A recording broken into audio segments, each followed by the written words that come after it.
ఉండరా నాయన. జై సేవలాల్. ఆగు ఆగు, మీ మనసులో ఏముంది? ఆగు, మాట్లాడు. నాయన ఉండురా నాయన. జై సేవలాల్. జై సేవలాల్. జై జై సేవలాల్. జై సేవలాల్. జై సేవలాల్. జై జై గౌరవభాయ్ భాయ్నో, సేన్ రామ్ రామ్. మిత్రులారా, ఈరోజు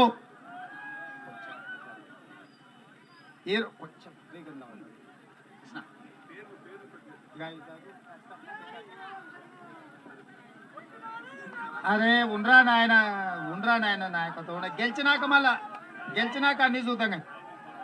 ఇవాళ వస్తుడు.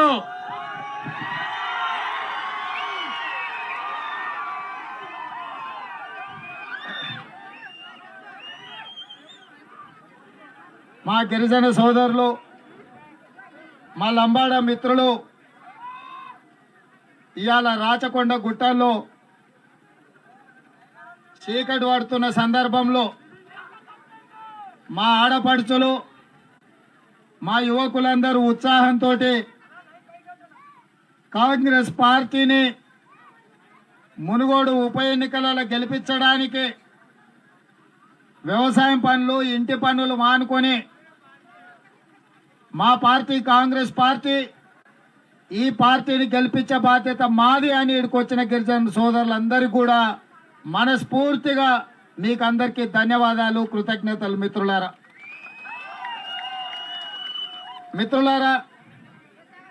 ఈడ చాలా మంది నాయకులు ఉన్నారు. బలరాం నాయక్ గారు కేంద్ర మాజీ మంత్రి ఇక్కడికి వచ్చారు.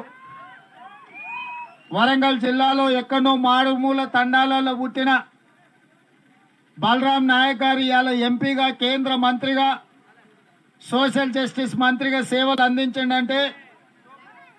బలహీన వర్గాలలో ఉన్న ఈ లంబాడీ సోదరులను ఎస్టీలో మార్చి ఎస్టీ రిజర్వేషన్లు మీకు ఇవ్వడంతో ఇవాళ వారు ఎంపీగా గెలిచి కేంద్ర మంత్రిగా పనిచేసింది. ఇక్కడనే నల్గొండ జిల్లా పార్టీ అధ్యక్షులు శంకర్ నాయక్ మిత్రుడు ఉన్నాడు. ఇక్కడ వారు 2 సార్లు ఎంపీపీగా, జడ్పీటీసీగా, అధిరథ మహారథులు, ఉద్దండులు ఉన్న కాంగ్రెస్ పార్టీ నల్గొండ జిల్లాలో జానారెడ్డి గారు, ఉత్తమ్ కుమార్ రెడ్డి గారు, కోమటిరెడ్డి గారు, దామోదర్ రెడ్డి గారు లాంటి ఉద్దండులు ఉన్న నల్గొండ జిల్లాకు మీ గిరిజన బిడ్డ, మీ సోదరుడు శంకర్ నాయక్ ఇవాళ జిల్లా పార్టీ అధ్యక్షుడై పార్టీ నడుపుతున్నాడంటే ఇవాళ కాంగ్రెస్ పార్టీ గిరిజన సోదరులకు ఇచ్చిన గౌరవం మీరు ఆలోచన చేయండి. అదేవిధంగా మా రెడ్డి నాయక్ సర్పంచ్, మా తుకారం నాయక్ ఉప సర్పంచ్, మిగతా యువకులు చాలా మంది, చాలా పెద్ద లిస్టు. లచ్చిరామ్ నాయక్, మా సత్యన్న పెద్ద లిస్టు రాసుకొచ్చాడు పేర్లు చదవమని. ఇక చీకటి పట్టేది అది కనిపిస్తలేదు. సోదరుల పేర్లు నేను చదవలేకపోతున్నా. ఇంకో ఇంత పెద్ద లిస్టు ఇచ్చిండు. ఇంత పెద్ద లిస్టు చదివితే ఇంకా నేను మాట్లాడే సమయం అంతా ఇంట్లోనే అవుతుంది. కాబట్టి ఈ లిస్టులో ఉన్న మా గిరిజన సోదరులందరికీ కూడా ఇంత పెద్ద సభ గిరిజన సోదరులతోని మా ఆడపడుచులందరినీ తీసుకొచ్చి విజయవంతం చేసినందుకు మీకందరికీ కాంగ్రెస్ పార్టీ పక్షాన పిసిసి అధ్యక్షుడిగా ధన్యవాదాలు తెలియజేస్తున్న సోదరులారా. అదేవిధంగా ఈ కార్యక్రమంలో పల్లె రవి గౌడ్ గారు, చెలిమెల్ల కృష్ణారెడ్డి గారు, కైలాష్ నేత గారు, అదేవిధంగా మీ అభిమాన నాయకుడు కీర్తిశేషులు పాల్వై గోవర్ధన్ రెడ్డి గారి పుత్రిక, ఈనాడు శ్రీమతి సోనియా గాంధీ గారు కాంగ్రెస్ పార్టీ అభ్యర్థిగా మునుగోడు ఎన్నికల బరిలో దించిన పాల్వై సోదరులారా, ఇవాళ నేను ఒక్కటే మాట చెప్పదలుచుకున్నా. మీరు ఆలోచన చేయండి. ఈ రాచకొండ గుట్టల్లో అడవిలో జంతువులతో పాటు పోటీ పడి మన జీవన ప్రమాణాలు దెబ్బతిన్నప్పుడు ఈ గిరిజనుల సోదరులను ఆదుకోవాలి. వీళ్లు కూడా మనలాంటి మనుషులే. వీళ్లు కూడా ఆత్మగౌరవంతో బ్రతకాలి. వాళ్ళ పిల్లలకు చదువులు అందించాలి. వాళ్లకు వైద్య సౌకర్యం ఇవ్వాలి. వాళ్లకు భూమి ఇస్తే ఆత్మగౌరవం పెరుగుతుంది. వాళ్లకు ఇందిరమ్మ ఇండ్లు ఇస్తే కుటుంబాలతోని సంతోషంగా బతుకుతారని చెప్పి కాంగ్రెస్ పార్టీ ఇవాళ మీకు ఇండ్లు ఇచ్చింది. ఇవాళ మీరు ఆలోచన చేయండి. ఊర్లలో తండాలకి వెళ్ళినప్పుడు మా తల్లులను పెద్దమ్మల్ని అడగండి, ఇందిరమ్మ రాజ్యంలో ఇందిరమ్మ ఇండ్లు ఇచ్చింది ఇందిరమ్మ కాదా? ఇవాళ మీరు దున్నుకొని మీరు వ్యవసాయం చేసుకుంటున్న వేలాది ఎకరాల భూములు ఆనాడు కాంగ్రెస్ పార్టీ ఇందిరమ్మ రాజ్యంలో పాల్వాయి గోవర్ధన్ రెడ్డి గారు ఇప్పించినాయి కాదా? ఇవాళ మరి ఈ ప్రభుత్వంలో 8 ఏళ్ళు అయింది. నరేంద్ర మోడీ గారు ప్రధానమంత్రి అయ్యి కల్వకుంట్ల చంద్రశేఖర్ గారు ముఖ్యమంత్రి అయ్యి ఇవాళ ఈ గిరిజనుల సోదరులకు 8 ఏళ్లలో బీజేపీ వాడు కానీ టీఆర్ఎస్ వాడు కానీ ఓ పింఛన్ ఇచ్చిండా, ఓ ఇల్లు ఇచ్చిండా, ఓ ఉద్యోగం ఇచ్చిండా, ఓ ఎకరం భూమి ఇచ్చిండా, కనీసం ఈసమో మాసమో ఏమన్నా మనకు బంగారం తెచ్చిండా? ఒక్కసారి ఆలోచన చేయమని మా ఆడపడుచులను అడుగుతున్నా. ఆనాడు కాంగ్రెస్ పార్టీ ఇచ్చిన ఇల్లు ఇవాళ అవి గుంజుకునే పరిస్థితి వచ్చింది. ఆనాడు కాంగ్రెస్ పార్టీ ఇచ్చిన భూములను ఇవాళ వాళ్ళు గుంజుకుంటున్నారు.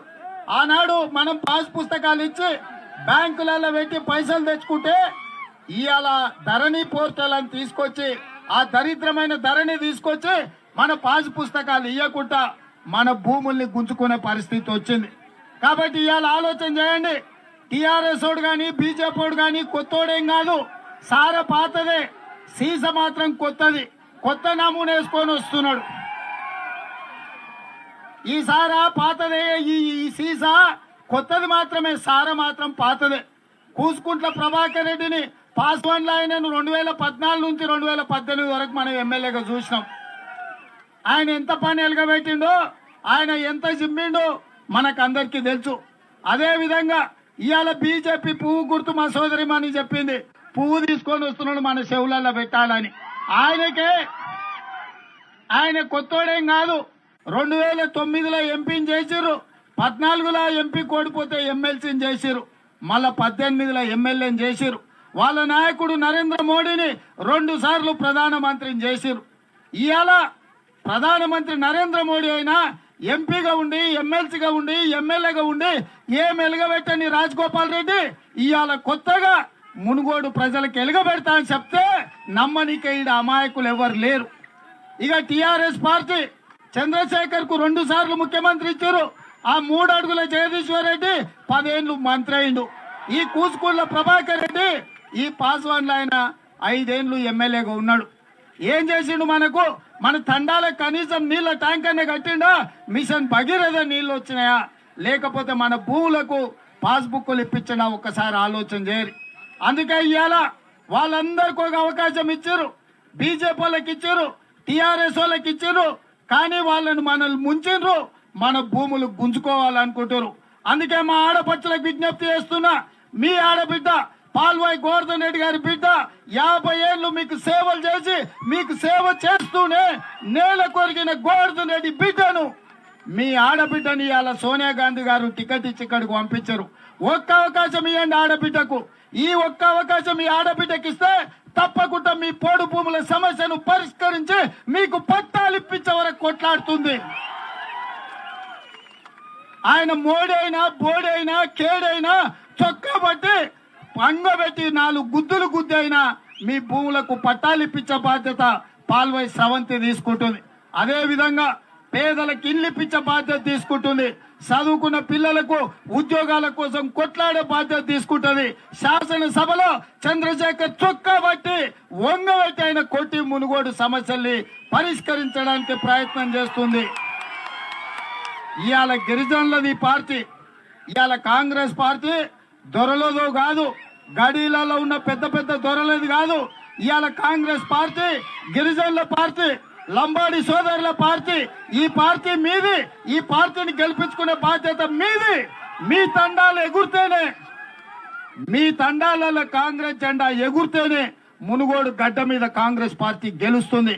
మా యువకులందరికీ నేను విజ్ఞప్తి చేస్తున్నా, చాలా మంది హస్తినాపురంలో ఈ ప్రాంతంలో ఉన్న వాళ్ళందరూ ఎల్బీ నగర్ హస్తినాపురంలో ఓట్లు ఉన్నాయి. నేను ఎంపీకి నిలబడ్డప్పుడు మా గిరిజనుల సోదరులు ఆటోలలో పాటలు పెట్టి సందు సందు తిరిగి మీరందరూ ఓట్లేపిస్తే నేను ఇవాళ ఎంపీనైనా. నాకు ఎల్బీ నగర్ లో 28,000 ఓట్ల మెజారిటీ వచ్చి ఇవాళ ఎంపీనై ఈ దేశానికే ప్రాతినిధ్యం వహించే పెద్ద పార్లమెంటుకు నేను ఎంపీనైనా, ఇవాళ పిసిసి అధ్యక్షునైనా అంటే ఎల్బీ నగర్ లో మీకున్న ఓట్లు నాకు వేసిండ్రు కాబట్టి మీరు గుండెల్లో పెట్టి చూసుకున్నారు కాబట్టి ఇవాళ ఎంపీనై మీ ముందరికి వచ్చిన. నన్ను ఎట్లయితే మల్కాజ్గిరిలో ఎంపీగా గెలిపించిండ్రో సోదరిమణి పాల్వాయి స్రవంతిని కూడా మన మునుగోడులో ఎమ్మెల్యేగా గెలిపించాల్సిందిగా కోరుకుంటూ ఎక్కడెక్కడ హైదరాబాద్ లో ఉన్న మనోళ్ళు చాలా మంది హైదరాబాద్ లో ఉన్నారు, పనికి పోతున్నారు. ఇవాళ ఆటోలు నడుపుకునే మా యువకులను అడుగుతున్నా, మీ ఆటోలు నల్గొండ జిల్లాలో రంగారెడ్డి జిల్లాలో మీరు నమోదు చేపించుకొని రిజిస్ట్రేషన్ చేసుకుంటే హైదరాబాద్ లో తిరగొద్దని మీ మీద 20,000 50,000 జుర్మానా మీకు విధిస్తుంటే పోలీసు వాళ్ళతో కొట్లాడి అనుమతి ఇప్పించింది నేను. ఇవాళ మా ఆటోలు నడుపుకునే మా లంబాడి సోదరులను హైదరాబాద్ లో జీవనాధారం కోసం ఆటోలు నడుపుకుంటున్న మా లంబాడి యువకులకు నేను విజ్ఞప్తి చేస్తున్నా, రేపు స్వేచ్ఛగా హైదరాబాద్ లో మీరు ఆటోలు నడుపుకోవాలంటే మునుగోడు గడ్డ మీద కాంగ్రెస్ పార్టీ గెలవాలి. అప్పుడే ఈ కేసీఆర్ కు ఈ నరేంద్ర మోడీకి కడుపులో భయం జ్వరపడుతుంది. అంటే మీ ఓట్ అంటే మీ మాట అంటే ఇవాళ ప్రభుత్వాలు భయపడతాయి. కాబట్టి కాంగ్రెస్ పార్టీని గెలిపించాల్సిందిగా కోరుకుంటూ మీరందరు కాంగ్రెస్ పార్టీకి అండగా ఉంటారా? ఉంటాన్న వాళ్ళందరూ సై పాకెత్తి పిడికిలు బిగించండి. జై కాంగ్రెస్, జై కాంగ్రెస్, జై కాంగ్రెస్, జై కాంగ్రెస్. హస్తం గుర్తుకే, మన ఓటు. హస్తం గుర్తుకే, మన ఓటు. హస్తం గుర్తుకే. ధన్యవాదాలు మిత్రులారా. వర్ధిల్లాలి రేవంత్ రెడ్డి గారి నాయకత్వం, రేవంత్ రెడ్డి నాయకత్వం. జై గుర్తుకే, జై గుర్తుకే. రేవంత్ రెడ్డి గారి నాయకత్వం, రేవంత్ రెడ్డి నాయకత్వం. సోదరులారా, పాట పెట్టమే. చీకటి పడ్డది, ఇక్కడ పడే మళ్ళీ నిదానంగా పోండి. ఇండ్ల కాడికి ట్రాక్టర్ పెట్టు. జాగ్రత్తగా పోండి. మంచిగా ఎక్కించుకొని ఇండ్ల కాడ దించుకోండి. ఎవరికి ఏమి ఇబ్బంది జరగకుండా అందరిని మంచిగా విడిచిపెట్టాల్సిందిగా కోరుకుంటున్నా. ధన్యవాదాలు మిత్రులారా. హాయ్ ఫ్రెండ్స్, మా టుడే టుమారో యూట్యూబ్ ఛానల్ చూస్తున్నందుకు చాలా థ్యాంక్స్. మరిన్ని లేటెస్ట్ వీడియోస్ కోసం వెంటనే సబ్స్క్రైబ్ చేయండి. అలాగే ఈ బెల్ ని కూడా రింగ్ చేసేయండి. మా నోటిఫికేషన్స్ అన్ని మీ మొబైల్లో వస్తాయి. అలాగే మా వీడియోస్ మీకు నచ్చితే లైక్ చేయండి, షేర్ చేయండి, నచ్చకపోతే కామెంట్ చేయండి.